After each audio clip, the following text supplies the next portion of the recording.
Again, my name is Charlene Margot. I am co-founder of nonprofit The Parent Venture. We are delighted to have you all with us tonight to hear Dr. Devorah Heitner talking about Screenwise kids navigating boundaries, friendships, and social media. Welcome, Devorah.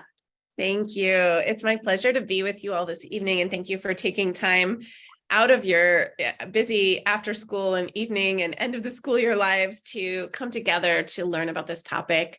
I know that there's been a tremendous amount of media attention and headlines in the last few months, especially around this topic. We know that there's, conversations around, should we ban TikTok, nationally? Should we regulate at a state level or nationally how kids should have access to social media? In California, there's some new legislation on the table that, maybe I think up for vote in the next few weeks. So everyone's kind of looking at this topic and trying to figure out what is going on? How is social media affecting kids? And for parents, the questions are very personal, how is this affecting my kid's identity? How is it affecting their friendships? How is it affecting their mental health and their self-esteem? And these are, some of the things I've been researching. The reason I decided to write Growing Up in Public is I was speaking about Screenwise and speaking about that research. And so many people came up to me at my talks and said things like, Devorah, this is very reassuring. It's great to know that we can live in harmony with this stuff. It's great to hear about mentoring over monitoring. That's awesome. But I'm so glad personally that my own middle school, high school, college years, elementary school years were not shared on the internet, and that I didn't grow up being kind of shared and compared the way my kids are going to be or are being.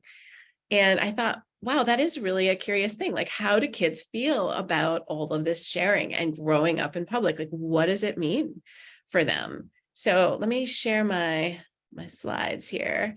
And I'm going to share with you some stories about things that kids told me over the last few years, and things that they mentioned. And I see we already have questions in the chat. I'll get there, I promise. But I think it's really a lot for kids to navigate. But the good news is kids are navigating it, and kids are thinking about this stuff maybe more than we realize. So many kids are more aware of their privacy than we realize, and they have pretty strong feelings and opinions about the way apps are designed and about the ways their experiences with conflict, the ways things feel in group texts, all of that. They've got stuff to say. So the kids are not just a blank slate being sort of, helplessly thrown at media. That said, we know that a lot of this tech is designed to keep us there, is designed to keep us very emotionally tethered to it. And so we really do need to help our kids understand these design factors and make sure that we are running our devices and they're never running us. So that's it. That's a huge thing. And that's an ongoing conversation, right? So many of us are navigating most of our relationships online. Maybe even when we're home, we're texting our kids and our spouses when we're in the house with them, let alone when we're not there.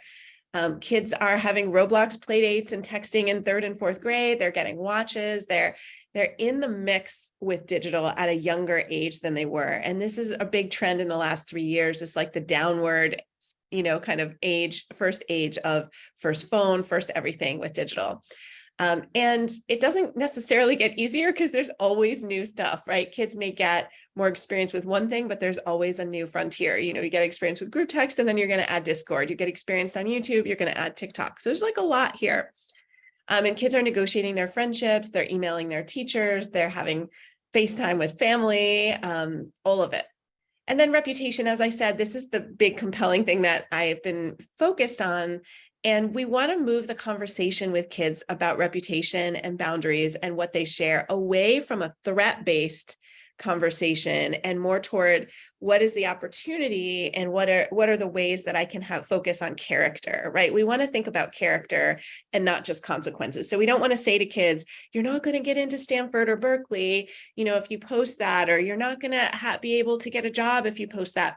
We want to talk to kids about what they do want to share about themselves that reflects who they really are. And we want to make sure that we're talking to them when we say what we don't want them to post. We want to talk about avoiding harm, right? So it's all about avoiding posting things that are harmful and hurtful. And if we do post something harmful, we want to think about how we can walk it back, how we can repair the damage. So what we don't want to focus on with kids is that threat of again, you won't get into a fancy college, because that's basically saying to kids, don't get caught. It's not actually talking to them about how to interact in a digital space. It's saying, if you're going to post that horrible thing, do it anonymously. That's not what we think we're saying when we talk about, college admissions or, don't post that because it will wreck your future. But we are, in fact, saying, don't get caught. What we, again, need to say is we want to focus on character. We want to focus on how our kids are going to be perceived in their own communities and their own peer groups, and really help them, work toward that. Now, that said, for those of you who are familiar with the laws on this stuff, we should, I think, in the United States be looking, and maybe we have some international folks on here, we should be looking at the laws they have in Europe and the UK and say, hey, you know what? It's that right to be forgotten in the UK. That sounds pretty good. That sounds developmentally appropriate. This is not to say a 12 or a 15 or a 17-year-old should just post with impunity, right? We still want those kids to avoid causing harm. But should what you post when you're 11 come back when you're 35 or 50? Some of us would say probably not. That's probably, we need to make amends when we're 11 for what we post when we're 11, but we don't need to have that carry over into adulthood. And I think that's an important law and protection that kids have in some places that our kids don't have. And we should be thinking about that. Self-esteem. Self-esteem is tough in an age where you can quantify your following. You can look at someone on YouTube and be like, whoa, that person has, 10,000 followers and I have 10 or whatever.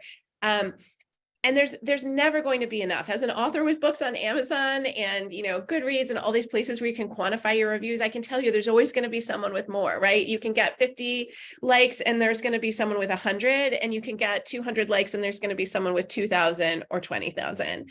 And so we want to make sure our kids' self-esteem isn't tethered to those likes or those follower accounts, because it's a very short-term win. Like the little bump you get in that good feeling doesn't last very long. So we need kids to find other ways to feel good about themselves. And we know that what really works to feel good about ourselves is actually to be helpful and to matter and to be part of a community. So, big kids helping little kids, all of our kids helping elders and other people in the community, walking the dog and emptying the dishwasher. Like these are the things that are helpful and make us feel good about ourselves.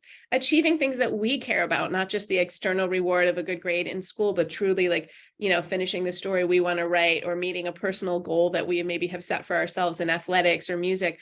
Those are the ways that we feel good about ourselves. So it's really important that we make sure kids have opportunities to find true self-esteem and that they're not only focused on their social metrics or their YouTube following. That said, I don't think we want to look down on kids for wanting that kind of attention and adulation, because it speaks to what's really human. We all want to be seen. We all want to be liked. When adults say to me in a skeptical or a scoffing way, oh, kids are just posting for attention, I would turn that question around and say, well, why do you post? If you put something up on LinkedIn or Twitter, like, isn't it for attention? We're all doing that. So I think that it's important to navigate, the fact that these apps get us where we're the most human, where we want to be seen, we want to be understood. Everyone has that desire to some degree. And so it's not that our kids are wrong or bad for wanting that. We just don't want that to eclipse the other ways that they can find more lasting and more kind of sturdy self-esteem by actually, doing things, again, that matter in the household, in the school, in our local communities, right? Then time management isn't just another area to think about. We're all sitting down to our devices and doing other stuff that we didn't plan. And this is going to affect our kids in different ways, whether it's a third grader trying to play Roblox while, completing homework, whether it's a ninth grader that doesn't want to go to bed.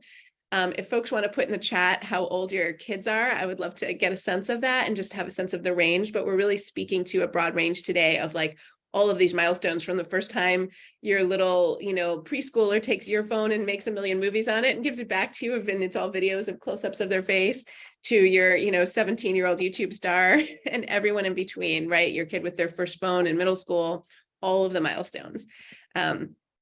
So for those of you who somehow are Devorah Heitner veterans and like you're back for more, you know that a core of my philosophy is mentoring over monitoring. It is the key focus. If you get nothing else out of this conversation, we want to think about what mentoring over monitoring looks like, because we all would love to just stick something on our kids' phones and keep them on the up and up. And we would all love to, put something on their devices to make sure they only do the right thing. But there is no such thing, right? You can certainly filter the internet. You can certainly turn off the Wi-Fi late at night in your home. You can do all of those things, but what they what that won't do is teach your kid how to self-regulate or how to interact in a digital community. So you can do those things, but you still need to mentor your kids about like how we talk to people in a group text, for example, or what we do if someone says something really obnoxious in a group text, or what we do if someone sends us like a completely inappropriate thing, like a nude on AirDrop, right? Or, you know, something like that. Or what we do if someone we care about has a major digital faux pas, or if we blow up when we're playing a game and yell at our friends and say something we regret. Like these are all things that monitoring isn't going to prevent, but mentoring can help our kids work through. Right. Obviously, there's some things we'd all like to prevent. I think we'd all like to prevent our kids from seeing like, you know, horrific violence. We'd like to keep our kids from staying up all night. And we may be successful in some of those things. But there are many more situations that we really can't prevent that we can anticipate and maybe even expect, and then we work through. Right. So whether that's, again, the conflict in the group text, getting too mad when they game, experiencing the heartbreak of exclusion, you know, the first time a romantic relationship ends and you have to decide if you're going to unfollow the person you were going out with, or if it's going to be too painful to stay connected, right? These are not things we as parents can prevent for our kids, but we can help them through and help them navigate. So, and I'm just going to take a moment to look at these ages. I see 16, 13, 13, 10, 3, 13, 12, 9, 18, 15, 12, 7, 4, 13, 10, 6, 15, and 9. Okay, I see 5. So really I'm seeing like basically from like little kids to big kids, but a lot of kids in the middle and in the tween and teen years. And that makes sense because that's kind of ground zero for dealing with this stuff, right? Like the kids are doing a lot in these ages, and there's so much new stuff for all of us to deal with as parents. And I have a 14-year-old, so I have an 8th grader. But I've been, you know, talking to kids for these books of all different ages, going into schools. I was in a school last week in New Orleans. I've had like amazing conversations with kids. And the thing is, my own kid tells me very little because he's my kid, right? He happens to be a low disclosure anyway, but I think also like I'm the mom. So it's more the things that I've learned from other kids, but I occasionally do get some brilliant nuggets of wisdom from my own kid that I live with. He may not know that he's sharing research with me, but I'm learning, I'm taking notes.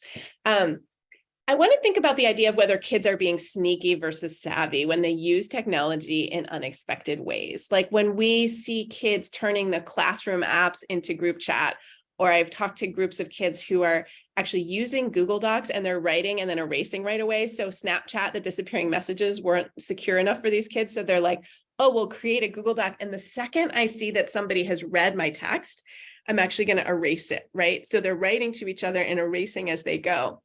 Well, I would say that there's a certain savvy to that, because when we talk to our friends on the phone, the you know, unless they were taping us, which hopefully they weren't doing, those things went away, right? And so kids want the ability to have a conversation that goes away, but they want to do it via text because that's how kids communicate now. Most kids don't feel that comfortable on voice calls. It doesn't seem to be how things go, right? Some kids are into voice calls, but the vast majority of kids I'm talking to are into texting. But they don't necessarily want to reread the text or have people ruminate. They don't want them to be screenshot. I'll talk about that in a little bit. So I find that this is a savvy versus a sneaky way to go. Another privacy practice I learned about writing growing up in public was that the kids are actually, you know, often will have like a main account on something like Instagram and then a smaller account just with friends. So years ago, we would maybe call the smaller account Finsta. Now a lot of kids are calling that their spam account, meaning that they might like post a million annoying, but, you know, familiar jokes to their friends, or they might kind of talk to their friends all day in a kind of a running commentary, and their friends might talk to them.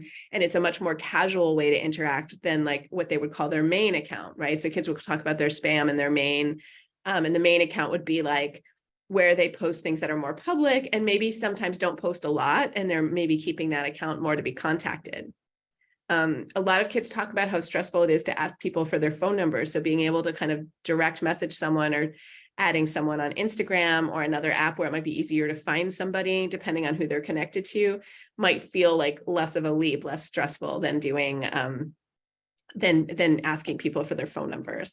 So I know it can feel like, especially when teenagers become less disclosing to parents, that they're being sneaky, but we have to remember it's developmentally appropriate for kids to be telling us less. And that doesn't necessarily mean our kid is going down a bad road, is getting involved with drugs or alcohol, is doing things that they shouldn't, right? A subset of teenagers are going to be doing things that they shouldn't, and they probably won't disclose those things either. So it's tricky. But if your kid seems basically fine, their behavior is unchanged, their school is going how it's always been, so where whatever trajectory they were on at school when you last knew more, they're still doing okay.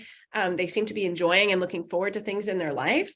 I would be less worried about that kid just because they suddenly don't want to tell you who they sat with at lunch, right? At 15, and maybe when they were 10, they told you everything. And I think a lot of parents get kind of nervous when kids get less disclosing, and some of us get tempted to spy, reading all of our kids' texts, using Life 360 to track them. And I want to encourage us not to go there, and especially not to go there just out of curiosity or feeling like we just need to know. There are situations where some kinds of, kind of more communication about what's going on may be warranted, or where it may make sense to sit down with a kid and look at their texts together. Especially with a new texter or someone who's just learning. But I wouldn't kind of get that invasive that quickly just because they're kind of pulling away from us and doing more independently. We want to actually encourage that. So rather than thinking of these privacy practices like having a spam account or erasing on the Google Doc as being sneaky and bad, I would think of it as being, a savvy tech user. Now, sometimes our kids are literally sneaking, like they're, going around, the rules we've set up about having their devices at night and other things. And I think there we do want to make sure that we have a way of moving forward so that we can reestablish trust and make sure that kids are, for example, not using their phones all night, if that's a family rule, which I think is a good family rule, right? So that would be more on the sneaky side versus savvy. But again, simply having, 2 accounts or something like that is more savvy than sneaky. So we want to understand our kids' digital world, and we grew up listening to our parents on the phone, and we heard them make a million communication decisions and etiquette choices all the time. And a lot of that got shown to us. We were really mentored by our parents, even when they weren't thinking they were mentoring us. Because they're having those conversations out loud, probably in a public space in the home. And now we are on little devices and we're thumbing out our lives, right? We're literally like thumbing out our lives in front of our kids, but they know nothing about what we're doing.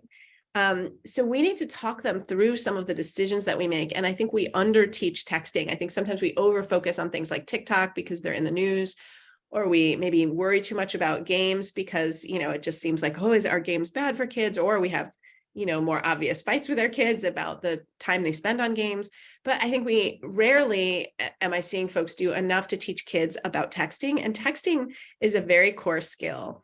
And it's sort of cousins with things that kids will do later in the workplace. I mean, obviously being on your workplace Slack or Asana is a little bit different than texting, but some of the same issues with like how we communicate and lack of tone and some of the things that make it easy to get into a conflict are there in other communications, including email. So I think it's important to teach kids about texting and talk to them about decisions we make, like, wow, this is really big news. Maybe we'll wait to talk about this in person. Or I was having a conflict with someone at work on email and we weren't understanding each other. So I walked down to their office and we talked it through. These are the kinds of things we can share with kids to let them know, like, this is how we move forward with conflict, or this is how we think about, communicating with people. Because when we text, we're missing facial cues, body language, we're missing tone of voice. And when I ask kids, like, why is it so easy to get in a fight on text? They're aware of that. Those are some of the first things that they'll point out. So they know that it's hard, but they still want to text. And often, especially in the middle grades and middle school, they'll want to be on these massive group texts. I was talking to a 6th grade teacher today, and he said, kids up on a group text with 45 kids. Well, you can't have a really great conversation with 45 kids. So it's going to be annoying. And kids don't want to pull out of those conversations, even though they are annoying, because they don't want to miss something. They don't want to be talked about. It's very reassuring to kids when I remind them they can take breaks. When they can take breaks from being in those conversations, they can, walk away, they can come back. Another thing I talk to kids about is if conflict comes up, you can go directly to the person with whom you're having conflict. You don't have to call them out in front of the whole group text. Most people, when they're called out publicly, will double down and get defensive. And so it may not be the best way to go. You can also go to someone who's been targeted and check in with them, right? So you can kind of pull away from the larger text if things get rough and kind of communicate with the people you need to communicate with. And again, it's also okay to leave a group text. The flip side is another teacher just today told me she feels like some of her students kind of get trapped in these chats and they feel like that has to be their friend because they're in the chat with them and they can't sort of find new friends. So I thought that was really interesting. I'll be curious in the Q&A if anyone resonates with that experience. I hadn't heard that from kids, but I think it's an interesting idea. And I certainly do see that kids often don't have each other's numbers. So I can see how it would be like, oh, these are the friends I know how to contact. We need to do a lot more to help kids figure out how to do all of this stuff, how to get other people's numbers, how to interact outside of school. And if your kid hasn't had a play date in 3 years because of COVID, like I feel you, like we were in that boat for a long time too. My son was out of school for 18 months, learning from home. And for some of that time homeschooled. It was no picnic for us for sure. And even though we've been back in school now for about the amount of time he was home, it's, the effects are still there. And so we want to help kids reintegrate. And, even if you're observing protocols still to be safe, if you can have kids over outdoors, if you can do other things where your kid is interacting face to face and kind of reminding kids how to do that, that can be really helpful. And actually video games can be a nice bridge if your kid is playing video games with some other kids and hasn't had kids over for a while. If you're comfortable doing it, having kids over to your place to play video games or having them meet at the library to play video games could actually be a nice way to kind of break the ice for a kid who's really gotten out of practice with in-person hanging out with other kids. I want to share about digital footprint because we know that, as I said, I've been really focused on reputation, and kids get so frustrated with their parents sharing and their parents oversharing about them. And so we really want to be sure that we have good boundaries around this. And having good boundaries around this is such a gift to our relationship with our children, making sure that we've asked before we share about them and that we don't share if we don't have permission.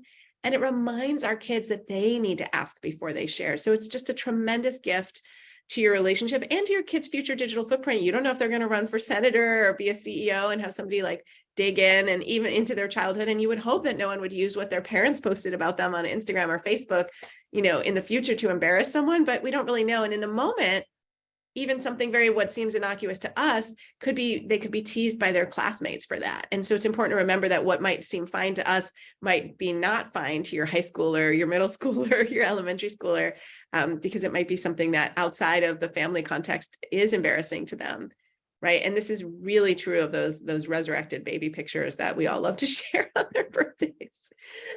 We know that kids have a hard time waiting to hear back from people. So we kind of need to remind them to do that. And I'm just looking at, again, so yeah, this is great. It's great to see folks posting about the ages. And the thing is, the mentorship that our kids need never ends. Like even, when our kids are grown and flown and in college, they may be in a tricky email situation or text situation that they might ask you about. So even though we're not going to read their text at that point certainly without them knowing, we may be able to help them because sometimes I've been able to help my students. When I was teaching college, I would have students write to me and I would occasionally have students write to me in ways that weren't really appropriate, like write to me, for example, and then write to me again too soon or write to me a few times. And then once even, wrote to my chair and said oh, Professor Heitner hasn't answered my 4 emails and they're all sent between midnight and 4 a.m. Well, obviously you don't want to send your student to college to do that because, I could never love that student the same way after that, right? That was pretty annoying. But ideally you can, help kids figure some of this stuff out or even help them figure out, you're not writing emails for them, but by letting them in middle school and high school write their own emails and maybe show them to you if they're a high stakes email, like applying for a job and giving them some advice, that's a great way to set them up for doing this on their own in the future. We also actually want to teach them how to make a call. You don't want the first call your child ever receives to be offering them a job or a scholarship. And they're like, this thing is vibrating, but I don't really know what to do now because I've never picked up a phone call, right? My first phone call to my son was such an epic fail. I thought I'd really done well on this because, we do talk a lot about digital etiquette in my house, as you can imagine. And I called him on his cell phone when he first got a cell phone and he picked it up and he said, "What?" All right, dude, let's try that again. I'm going to hang up and call back. And then you're going to pick up and say, "Hi, Mom, what's up?" So let's work on that. Okay. So we worked on it. Now it's much better, but that was a pretty funny moment. So this is an app that kids designed that I worked with at a school to have you not screenshot. So they love these apps like Snapchat where things disappear and the group text. And this is why I think this is the urge behind the sort of Google Doc and the erasing the texts and these other privacy practices that kids have developed. But This is an app that would let you know if someone screenshots and alerts you if someone takes a screenshot of something of yours. If you are texting, unfortunately, kids need to know that someone could screenshot. They shouldn't, and hopefully like real friends don't screenshot. If you say who you have a crush on or something private, they're not like sharing that out. If you are talking, hopefully you're not talking in a bad way about somebody, but if you are, hopefully they're not screenshotting and sharing with that person. This is why kids have spam accounts with a few trusted friends, where presumably there's like mutually assured destruction. If, I share your close secrets and you've shared a lot with me, then obviously I'm in a position to, return the favor. And so I might be disincentivized from doing that. I think it's really important though, for kids to know that any texts are places where privacy gaffes can happen. A kid can leave their phone out on the kitchen table, leave it on the bus. And this is why we don't send nudes. Like there's many reasons we don't send nudes, right? There's so many reasons. It's illegal in California. We don't send nudes because of this, because of that. But another reason is like, it might go to someone it's not intended to go to. Or it might end up somewhere it's not intended, or it might get shared outside of our permission or our intended audience. So many reasons not to do that. I'm definitely happy to come back to that. I have a whole chapter about sexting and explicit pictures in growing up in public. Some of you are like, "Oy, I never want to read that chapter." But even though you think your kid might never, and your kid truly might never, and many kids don't, the majority of kids don't, right? It still could go around. And it's very likely that by the time your kid is in high school, a picture has gone around that they've seen or heard about or something. And so they need to know, like, what can I say in that scenario? What can I do? What can I do if it's my friend? What can I do if someone's asking me for a picture like that, right?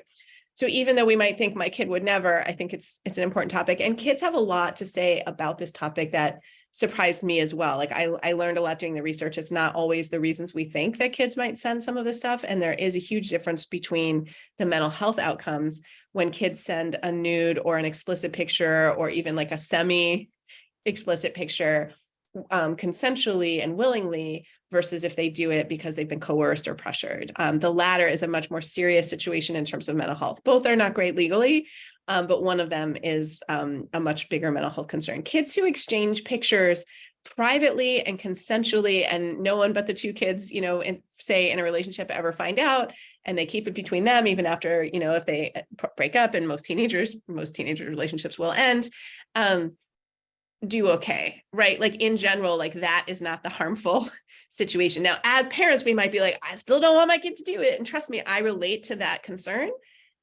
because it's just not a safe way for kids to express their sexuality, even consensually, right? Because of the possibility of privacy infringement, because of the possibility of legal stuff, like all of that. And I get that, and I understand that. But if you did find out that your kid had consensually exchanged and those images stayed private, and you just found it out because they told you, say, or you saw it on their phone, I would be less worried about them from a mental health perspective, right? There might still be other concerns, but the really harmful situation with nudes going kind of viral or circulating within a school community are when it gets beyond someone's consent, or when someone is being shamed for it or called out. And even though it's 2023, we still see a tremendous double standard in terms of who tends to pay a higher price socially for having a nude going around, right? It's almost always girls that pay a higher price socially, and are, shamed and stigmatized for doing this. And I think it's 2023. First of all, not all kids identify within the binary, but even within the binary, like all kids need to be talked about, right? Boys and girls, and also NB kids, right? All kids, we need to talk to them in a way that's like, we really kind of hope you won't do this, but also we're not going to shame you if you come to us and let us know that you have done it. It's important that we talk to kids about sharing these kinds of explicit pictures, and we let them know that no matter what happens, we respect them and will be their ally and on their side if a picture did get circulated without their consent, right? So it's very important that we don't go so far in our negative messaging around explicit pictures, sharing nudes, or sexting, which is like not a word that kids use. So I use it sparingly because kids basically don't talk about sexting. But if they do it, we don't want them to be afraid to come to us, right? And so that's a tricky balance, because we really don't want to encourage kids to do it. But in my book, I talk a little bit about, like, if you're going to do it, these are safer ways. And I know that may, again, like really make some adults very like, how could you say that? But I think it's important that we acknowledge that this is one way that kids are expressing their sexuality. In some ways, it is safe sex, right? Nobody's going to get pregnant from sending a nude. Nobody's going to get an STD, right? But In another way, it's very much not safe. And that's like the conundrum of what we live with all of these things with our kids. And that is a really tricky topic. So I'm happy to circle back to that in Q&A, or leave it alone if no one ever wants to think about it again. Okay, so this is an app that kids invented to prevent us parents from sharing their pictures without consent.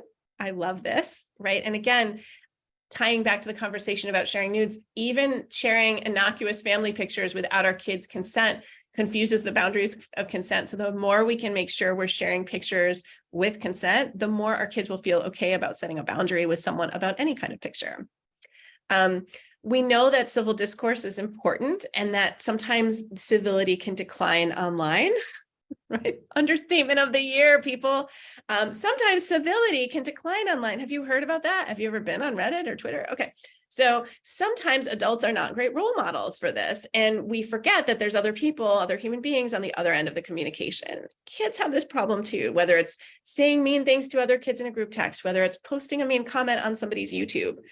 One of the big things that I have learned in this research, and a lot of other studies back this up, is that when we feel outrage, it actually doesn't help us to fan the flames. So if someone is on YouTube saying horrible misogynist things, for example, and I want to go to them and say, that's messed up, that's so disrespectful to women, I hate that, I can do that, but it actually won't make me feel better. What will make me feel better is getting together with other people who share my belief and want to promote a different way of thinking about things. So whether it's someone who opposes your beliefs in any place, right? Whether that's someone putting racist views out there, whether that's someone who has, a very different approach to thinking about environmental issues, going to their YouTube channel and telling them how stupid they are, going to an article they've written and making a negative comment on it is not going to make us feel better.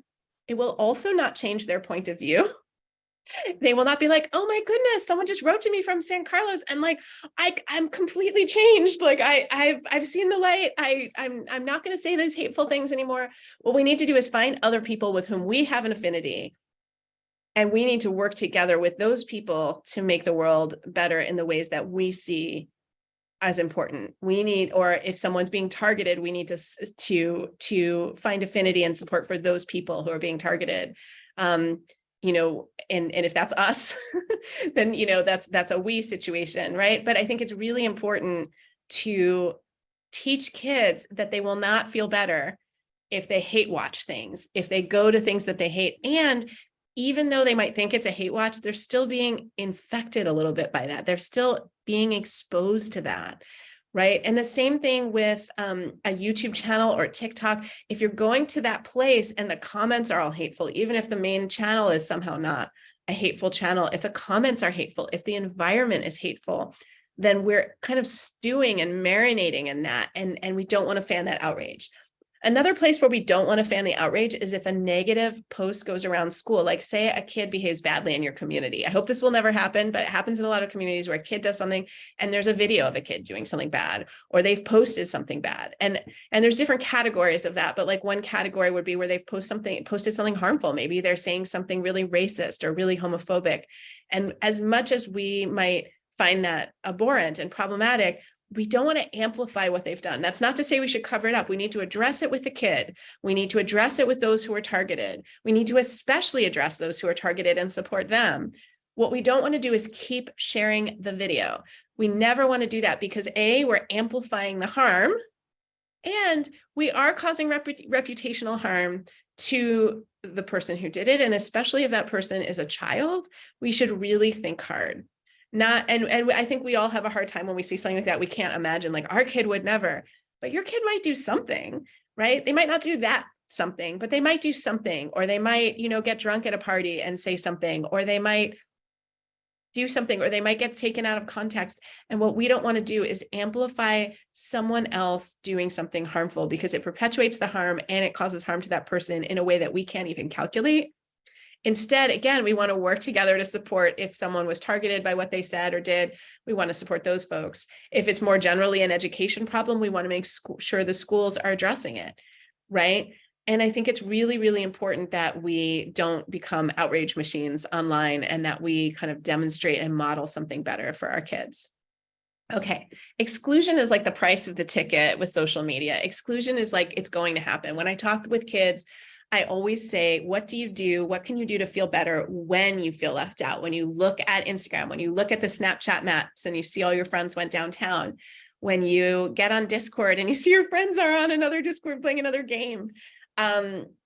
If everyone seems to have left the group text you're in, like these are all situations that kids face and they're incredibly painful. And I'm not trying to diminish that pain when I say we need to teach kids to be resilient in the face of these things, or they can't be on social, right? Then it's time to take a break. And if you know you have a highly sensitive kid, maybe encourage them to be on apps with smaller numbers of people, or, a closer friend group, because it may not be great for them to be on that 6th grade group text with 45 people, or to be on Snap Maps in 10th grade and see everyone doing everything.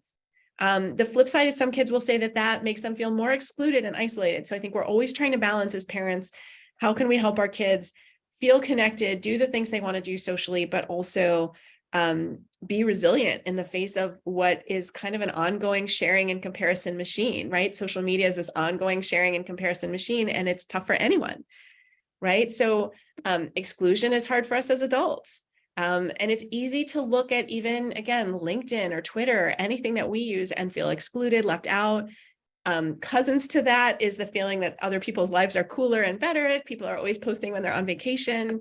This is why the app Be Real that came out this past year didn't do that well, because it was all about being real. And it turns out, you all want to see a picture of me at the top of the mountain in the sunset more than you want to see a picture of me emptying the dishwasher. Like, that's what it turns out. We think we want people to be real, authentic, but like most of the time being real is pretty boring. But we do need to remind kids that what other people post is a bit of a performance. So what kids say that they do, I ask kids, like, what do you do to help yourself? Some of the things they say, and I have a whole blog post on this. If you want to, you can email me later and I'll send it to you, but because I have a list of things that kids came up with, but a few of them are like watching a favorite show, seeing other friends. One 6th grader admitted that he might invite other friends over to take a picture to show that he has a life. Which I find both very sweet and kind of sad that a 6th grader needs to feel like they have a life. Like, what does that even mean? I'm not sure. You should have such a rip-roaring life in 6th grade. But anyway, hanging out with pets, eating a favorite snack, cooking something, doing a craft. These are all things that kids came up with. So these are good ideas. Being on social media is an exclusion. It is kind of a sharing and comparison machine, and exclusion is going to be part of that. The other thing is we want to help kids understand it's a performance, and that when somebody is like having an amazing time, they're probably having too amazing a time to post. So if somebody's posting, they're probably having like an okay time. So I think that's good for kids to remember. Because sometimes we post when it's awkward or when we're bored. I've talked a lot about the sort of wild west of YouTube and TikTok, and also, like, I would say Reddit and Quora. I just think it's important to remember that these are spaces where our kids can also be posting as well as scrolling, and that we want to give them some algorithmic literacy. So if your kids are little, talking about how when you click on things, you're teaching the computer that that's the thing that you like, you're teaching the algorithm that's what you like. If kids are older, I would definitely talk about some of the dangerous things that are adjacent to things that are close. Like if your kid is on Pinterest looking at smoothie recipes, or on Instagram looking at workouts, they are like this close to diet content. And we know that diet content is dangerous. My friend Virginia Soul-Smith's book came out this week on Fat Talk, and it's about all the dangers of diet culture. She was on Fresh Air. You should check it out. That is really, really dangerous stuff for kids. And it's like right there next to the smoothie recipes and the workout stuff and the athletic stuff. It's like right there. And I think diet culture is probably toxic and dangerous for all of us. It's definitely not safe for kids, right? So I think it's important that we teach kids about that. I think it's important that we teach kids that if they have people they really admire and want to follow, then that will probably bring good things into their feed. And we can also talk about who else follows those people. A good example of like positive folks to follow would be anyone in the sort of middle grades or young adult book author world. Generally, those folks on TikTok and Instagram or YouTube are going to have very kid positive, supportive spaces, and the kinds of people who follow them are going to be like other kids who are fans, librarians, people who work in bookstores. really good people in general, right? So it's a generalization, but like young adult, book talk is going to be a very warm and fuzzy place compared to some other celebrities that your kid could follow. And so that could be a good way to wade in if you want to follow sort of more public people. You could also have a rule for a new social media user that they only follow people they actually know. Which is going to eliminate, some of the challenges you might run into following, celebrities and other things. If your kid wants to be influential or out there themselves, if they say they want a certain follower count, instead of just scoffing at them or just looking down at them or saying like, oh, that's not a real job, being an influencer or streamer, I would get really curious. I would ask them like, okay, so if you had 100,000 followers, what would you do? Like, what would be the most important thing to say to 100,000 people? Or you could ask them, do you think that people who are influencers, especially if they're like young when they're influencers, ever get really stressed out by having so many people attending to what they're doing? I interviewed for the book Lennon Torres, who was a star on Dance Moms as a teenager, and she had a lot to say about the scrutiny and the experience of what that was like. Right. And there's a lot of interesting stuff about growing up famous. And a lot of our kids are kind of famous adjacent by, having YouTube channels, having TikTok, even being on social media in general kind of replicates a little bit of that fame. But certainly the more known you are, the more sort of, clout you have on social media, the more you're going to experience that. I'm going to start looking at the questions because I see some good questions popping up here. And I'm going to stop the share for a second if I can, so that I can see the Q&A. And I'm also going to just quickly drop my little follow me and join my amazing world of email, because I send, I think, really fun emails out every couple of weeks. So I'm going to send a little link into the chat where you can, if you want to join my email list, you can do it. So let me read some of these questions. All right. Okay, Devorah, let me wade in with the questions with you. Okay, perfect. You do it. We've got some others that had come in earlier. All right. Sounds good. Thank you. First question is a great one. Parent says, I have a 5th grade daughter. How do I navigate the phone situation when almost all of her friends have one and she doesn't, but she's starting to feel left out of conversations and feels like they're talking about her? What should we do? That's a tough one. One thing you could do, it would be to let her join some group texts on your phone if you are not ready to have a phone. Now, I'm not saying it's not going to be extremely annoying. I'm just warning you now. You could also get her a device that only texts, and she could join the group text and maybe have a limited amount of time to be in them. I do think you're opening a whole thing, and some kids may wish that they never started the group text. I mean, there are definitely kids in 5th and 6th grade who are like, oh, yeah, I wish I never started this. This is not fun.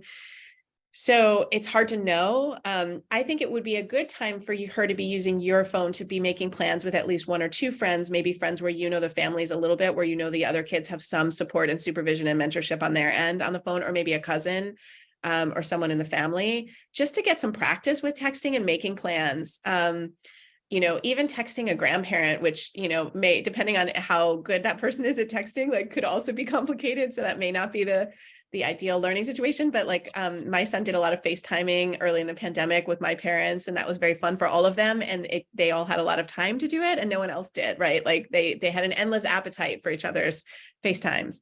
So that can be kind of fun. But I think giving her some chance to practice and recognizing that there are benefits to waiting and benefits to diving in.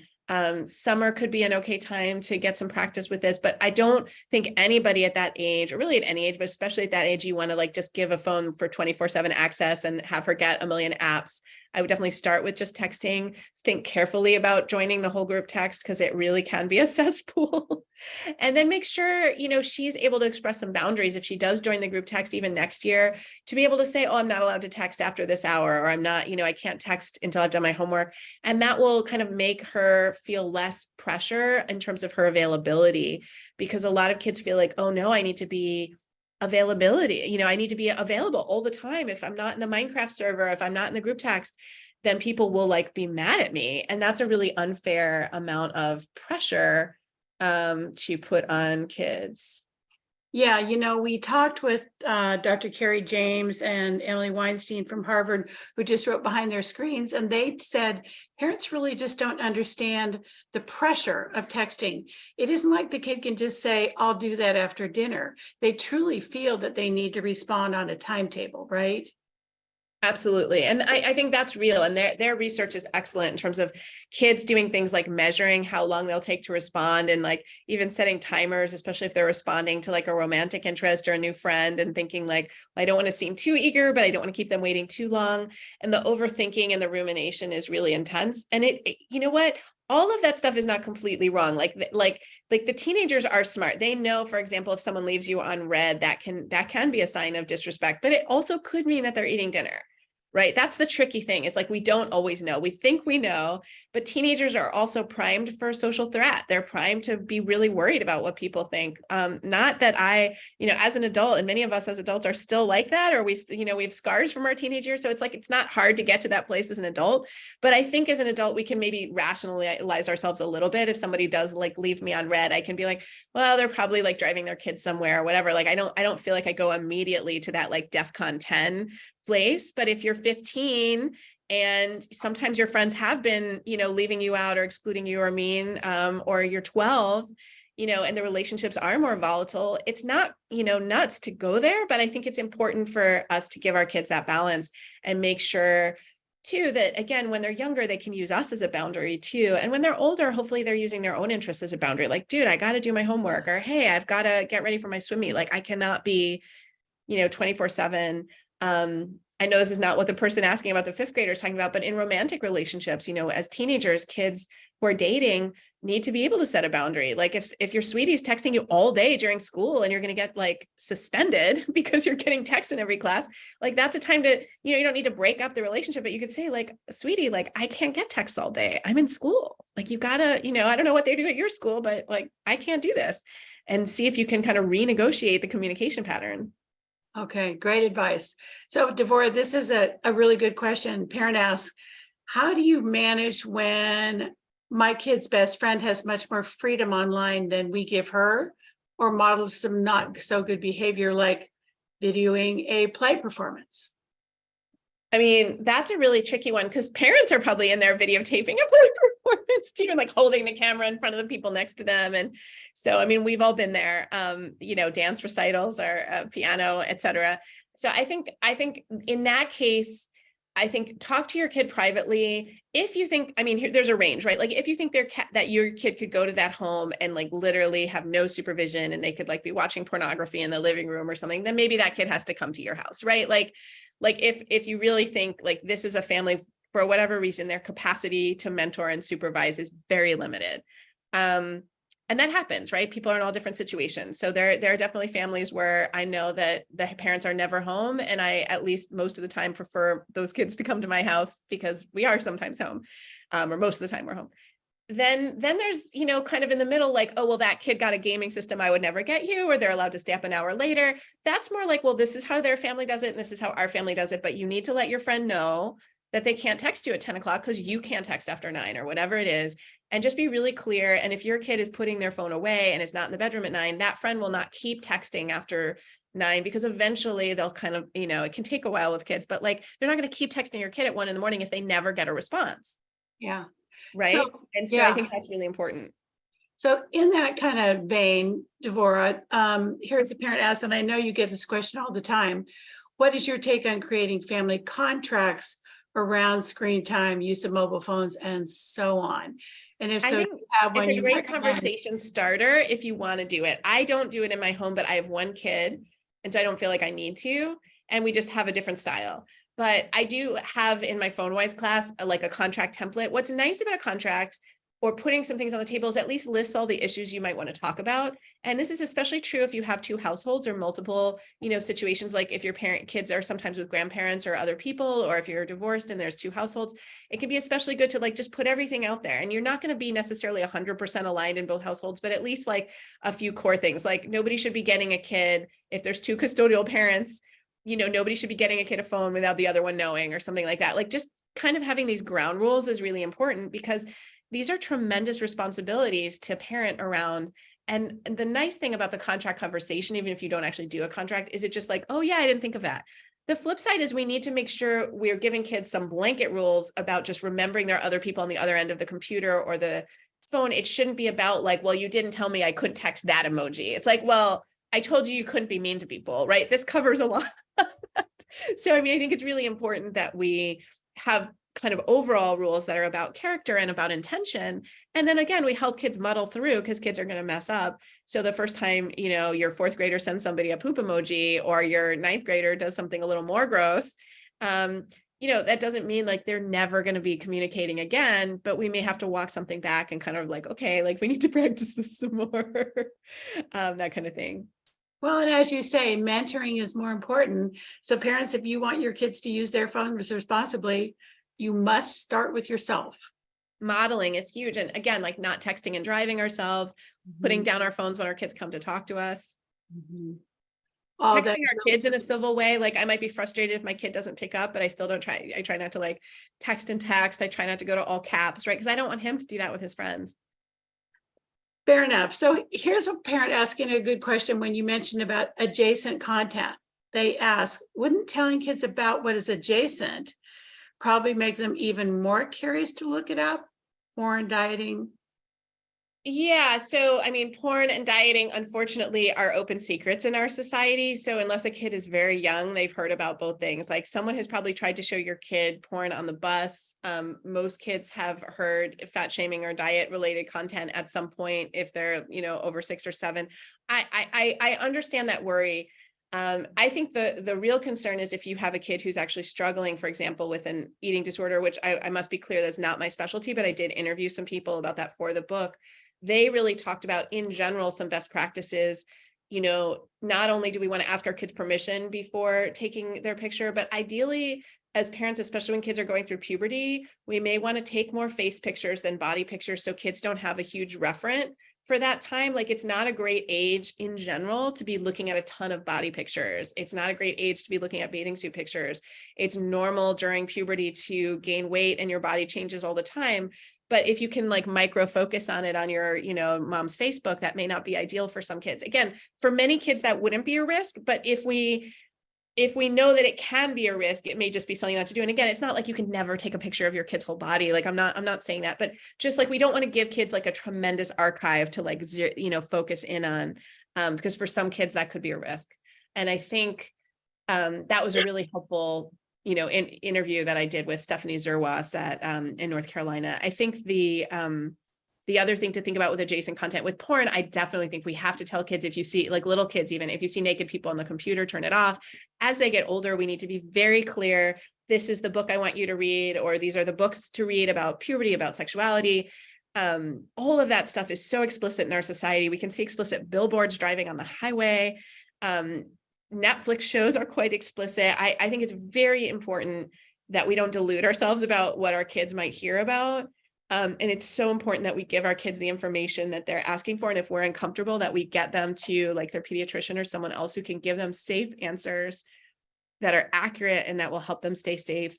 And so I don't think we can stay away. I actually think we need to be very clear. And especially with teenagers, we need to be really clear that it's normal and okay for them to be curious about sexuality. We just don't want them to look at pornography because of the ways it can make people feel, of the ways that it can glamorize things that are not consensual and practices that are not consensual, and that the industry itself can be harmful, right? Those are some things we can talk about, but we need to make sure that kids aren't afraid to come to us. And some kids have come to their parents and their parents have told me that they feel addicted to pornography, or they feel like they can't stop looking at it, and they want their parents to help them set up, like controls so they can't do that. And I would be so proud of a kid who came to a parent saying that and say, look, it's really brave that you let me know that you're struggling with this. And this is designed to, again, appeal to the human brain in a way that's really can be tricky to walk away from. And,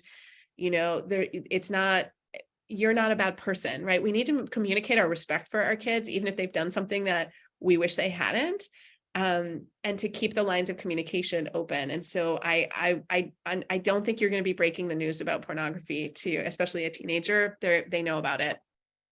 Okay, fair enough. And we have time for just a couple more questions. This one, I think every parent has done this.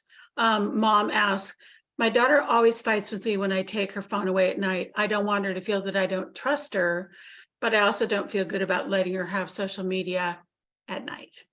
I think that's a great choice for nothing good happens on social media at night. It's when kids are the most disinhibited, and it really interferes with sleep because it's very stimulating.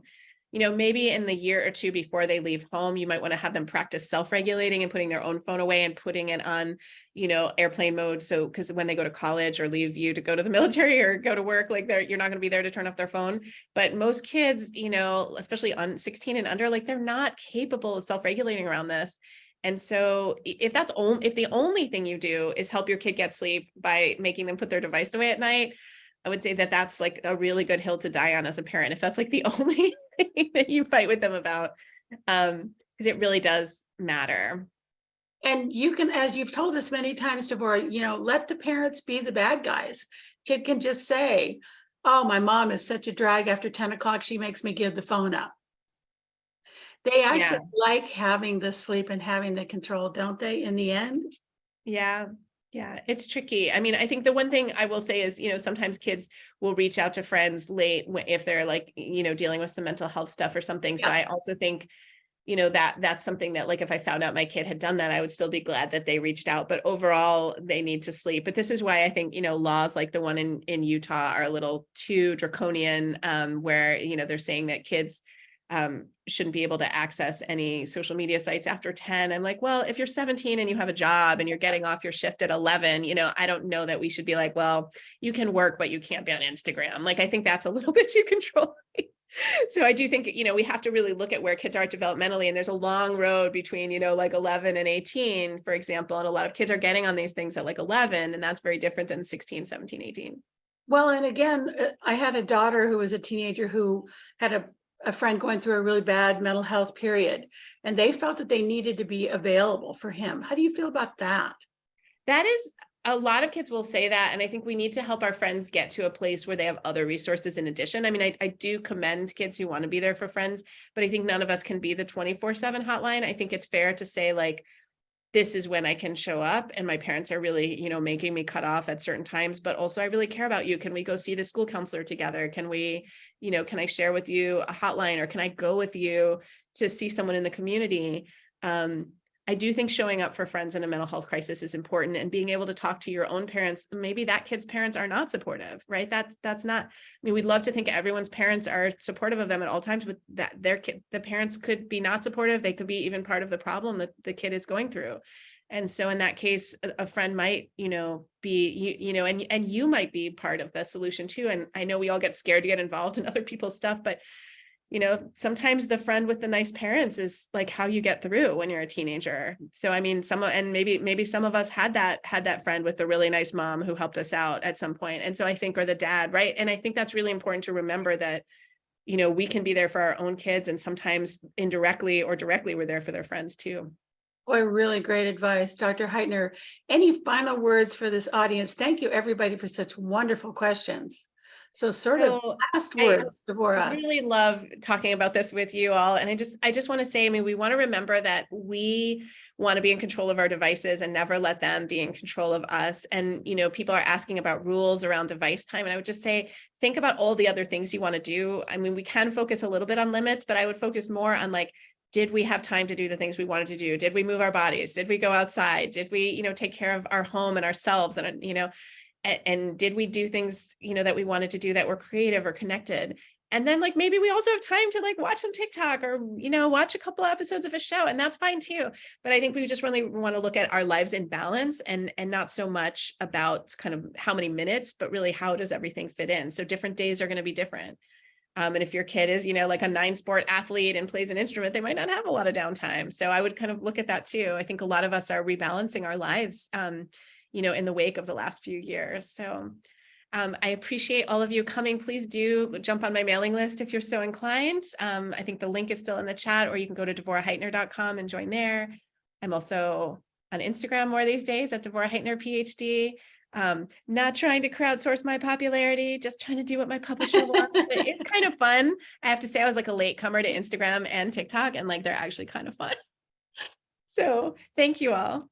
Thank you so much, Dr. Deborah Heitner, for such great advice. Her book, Growing Up in Public, is coming out soon, everybody. We will have Deborah back in the fall, but again, check that out. Thank you so much for all the wonderful comments. Take care, everybody. Stay safe, and we hope to see you again soon. Good night.